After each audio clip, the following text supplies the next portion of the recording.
Olá, querido aluno, concurseiros de plantão desse Brasil varonil, aqui o professor Ricardo Russo.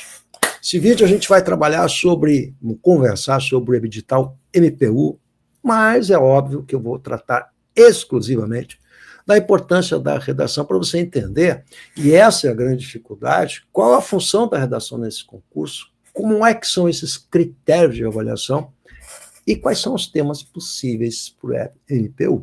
Legal, o que é essa dissertação argumentativa, enfim, vamos falar sobre algumas coisas importantes. Então, para você que já se inscreveu, porque as inscrições foram até dia 13 de janeiro, nós teremos a prova em maio, portanto, tempo hábil para você estudar a redação, e ela vai fazer toda a diferença na sua vida, esteja certo disso.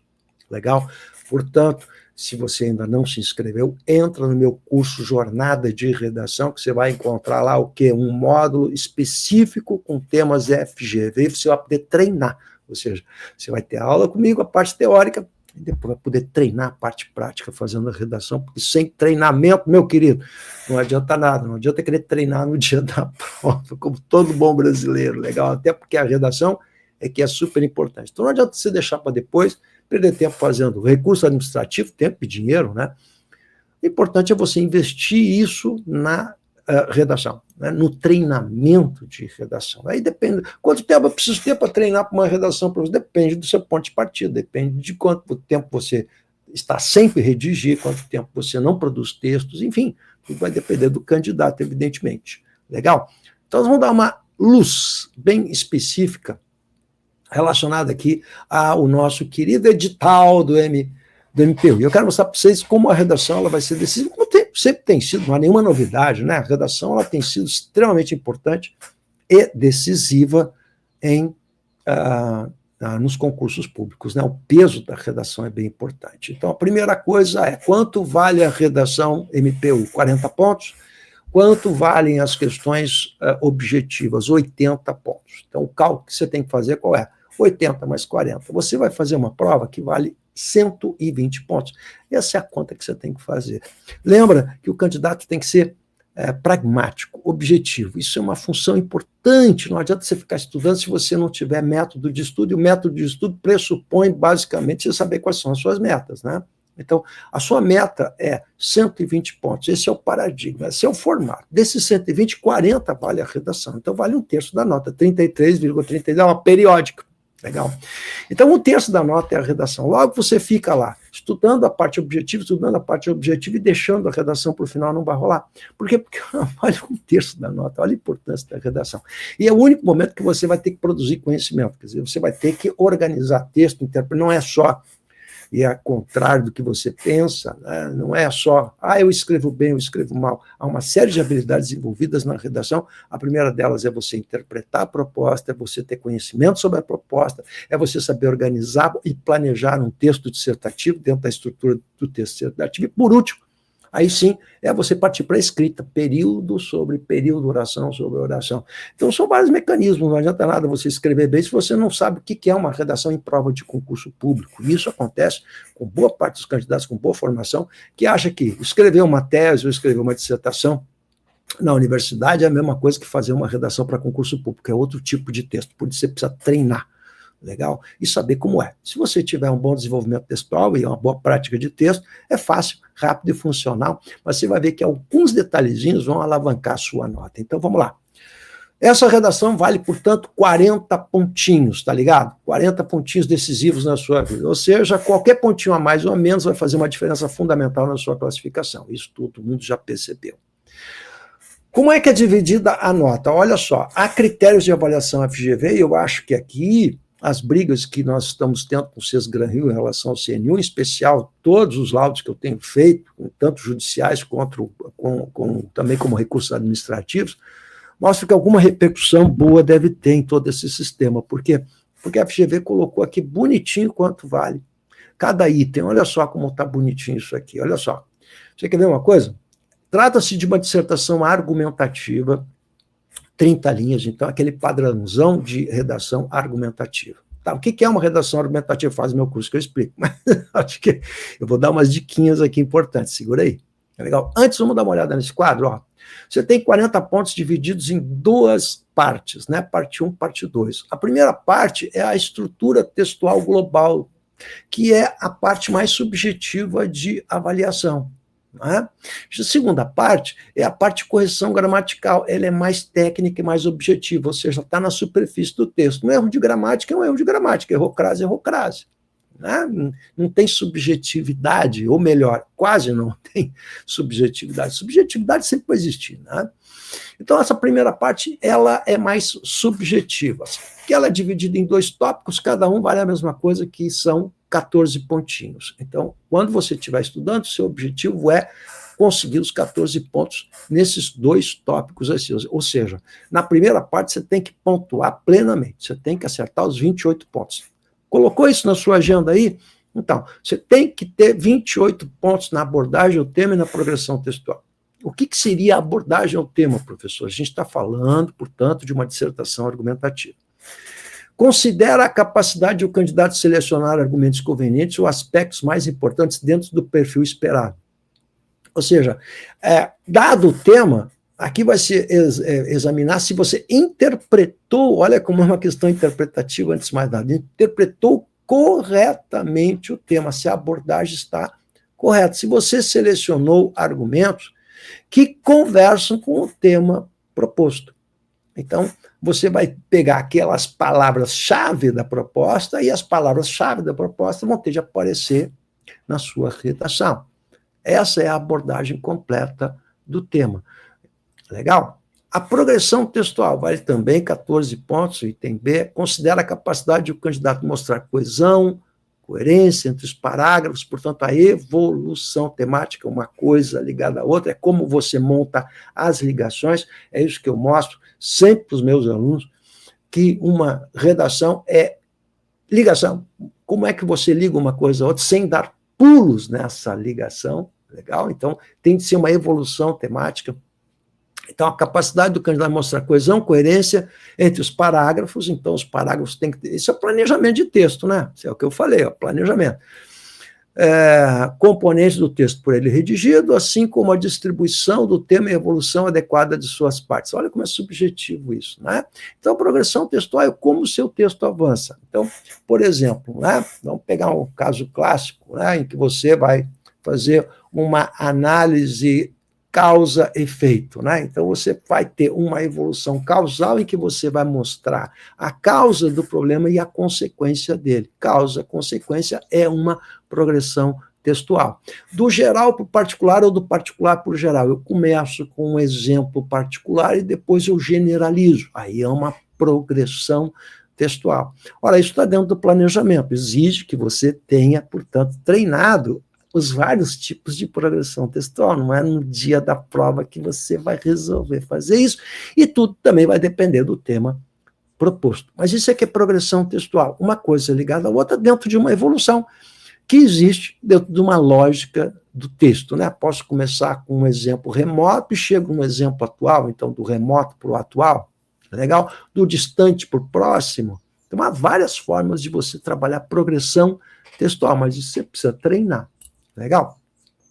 A parte 2 é mais objetiva, porque é a correção gramatical. O que diz a reguinha? Ó, correção gramatical será considerada sob o aspecto da melhor expressão escrita do ponto de vista comunicativo. Isso é super geral, né? Ou seja, a sua adequação à situação comunicativa. O que significa dizer que, por exemplo, na seleção vocabular, você precisa empregar palavras dentro daquele campo de significado do assunto que está sendo tratado.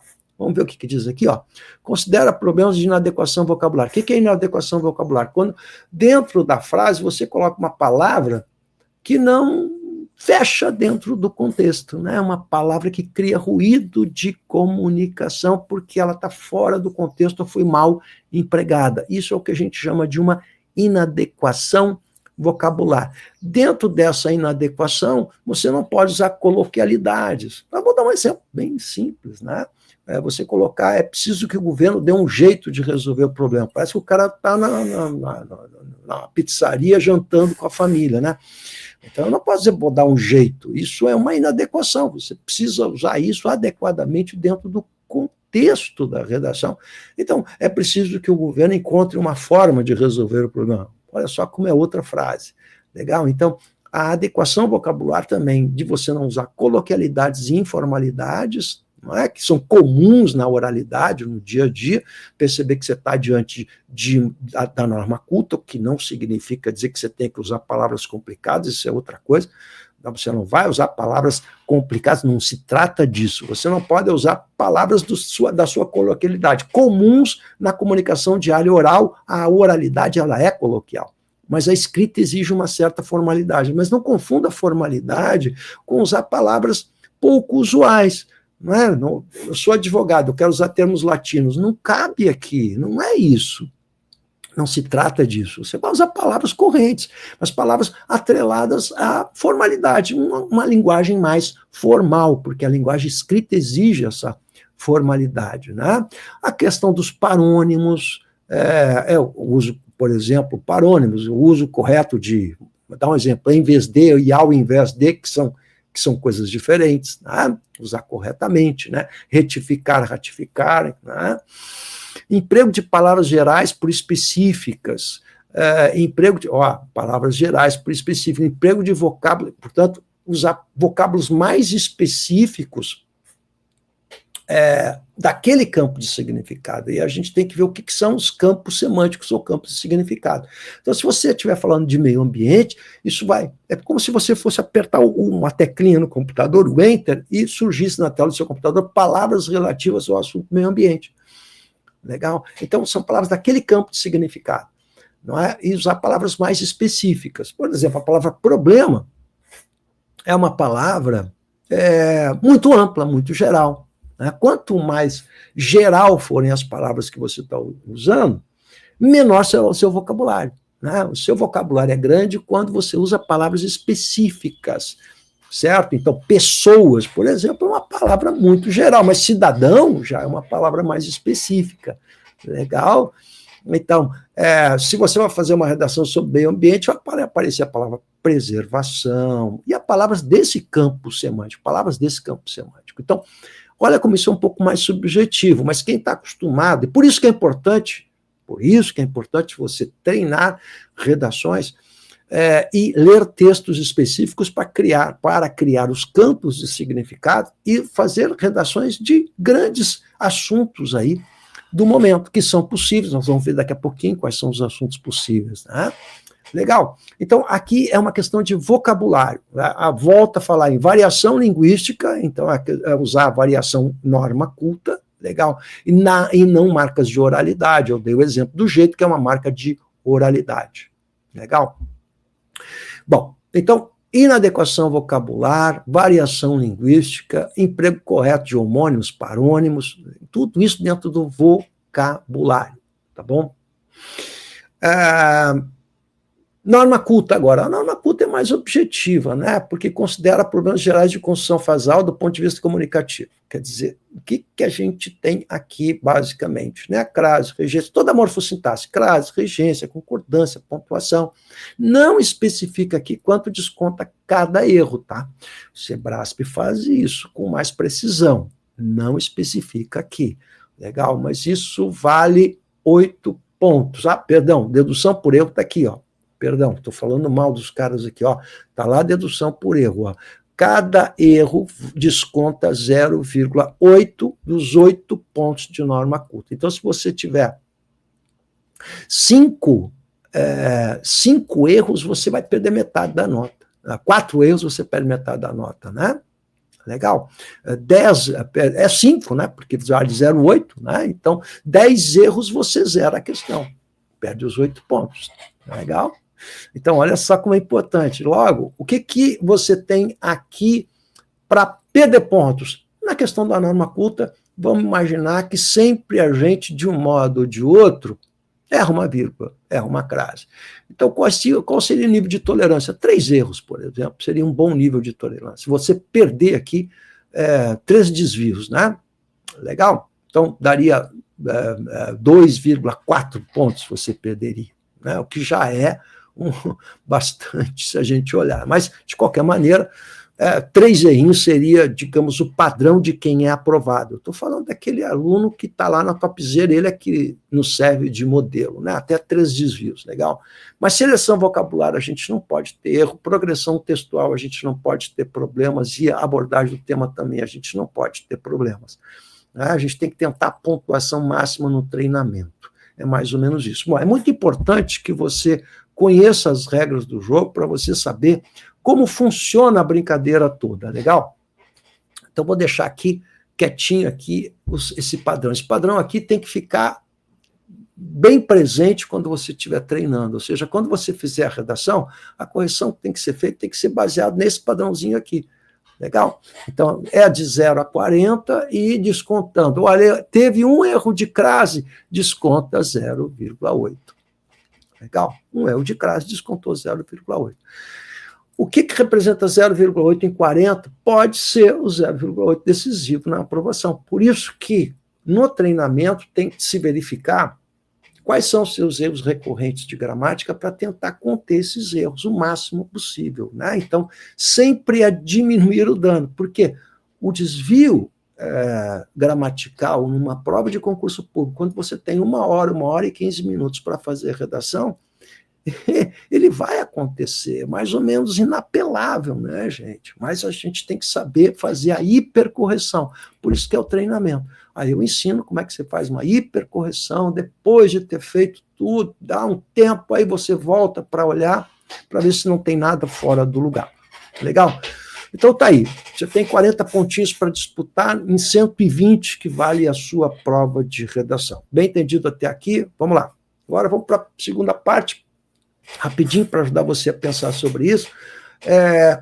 Quais seriam os temas, professor? Em primeiro lugar, você vai fazer uma dissertação argumentativa, então, o que isso tem a ver com a redação do Enem? Nada a ver com a redação do Enem, a temática é completamente diferente, só tem a estrutura argumentativa. O que seria uma dissertação argumentativa? Aquela que tem uma tese e você vai ter de criar argumentos para defender essa tese. Os argumentos fazem parte do seu repertório pessoal e do seu conhecimento de mundo. Legal? Então, quais os temas que aparecem com frequência na redação da FGV? Bom, há vários temas, mas é importante você entender que esses temas quase sempre são temas subjetivos, legal? Então, vamos pegar a TJ de Rondônia, né? Como administrar o tempo em nossas vidas, de modo que ele seja aliado e não adversário diante de nossos inúmeros projetos e compromissos. Então, vai lá, 2021, analista TJ Rondônia, você tinha a questão da administração do tempo na vida. Ora, esse é um tema mais subjetivo. Então, você não está lidando com uma realidade factual, nem com o tema da atualidade, que foi tirado, por exemplo, da imprensa, né, assuntos do momento. Né? Não é isso, não se trata disso. Você tem aqui uma proposta com um tema atemporal. A questão é a relação do homem com o tempo.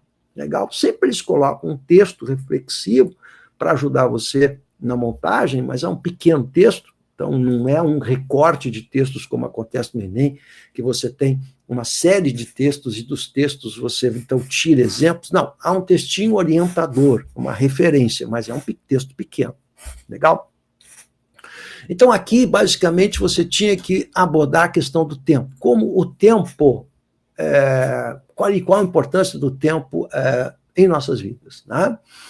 Vamos pegar o TJ do Ceará de 2019, o que fazer para acabar com o paradoxo entre a atitude e o discurso do brasileiro? É só o texto de apoio que pode nos ajudar a pensar sobre isso. Qual é o paradoxo? Cada um de nós tem uma ideia muito clara e honesta a respeito do que acontece no país. Quando você vê aí a televisão e a questão dos escândalos e corrupção, você diz assim, poxa, mas isso é um absurdo, né? O problema é que no somatório dos indivíduos brasileiros, né, dos mais de 200 milhões de brasileiros, o somatório não é positivo. Ou seja, se todo mundo fosse tão virtuoso, nós teríamos uma sociedade virtuosa, linda e maravilhosa, e não é o que acontece. Então, esse é o paradoxo. Individualmente, nós somos éticos, não somos corruptos, mas socialmente nós somos uma sociedade repleta de corrupção e cheia de problemas. Então, esse é o grande paradoxo, não é? O Eduardo Janetti escreveu mais de um livro, escreveu vários livros sobre esse assunto extremamente interessante, legal.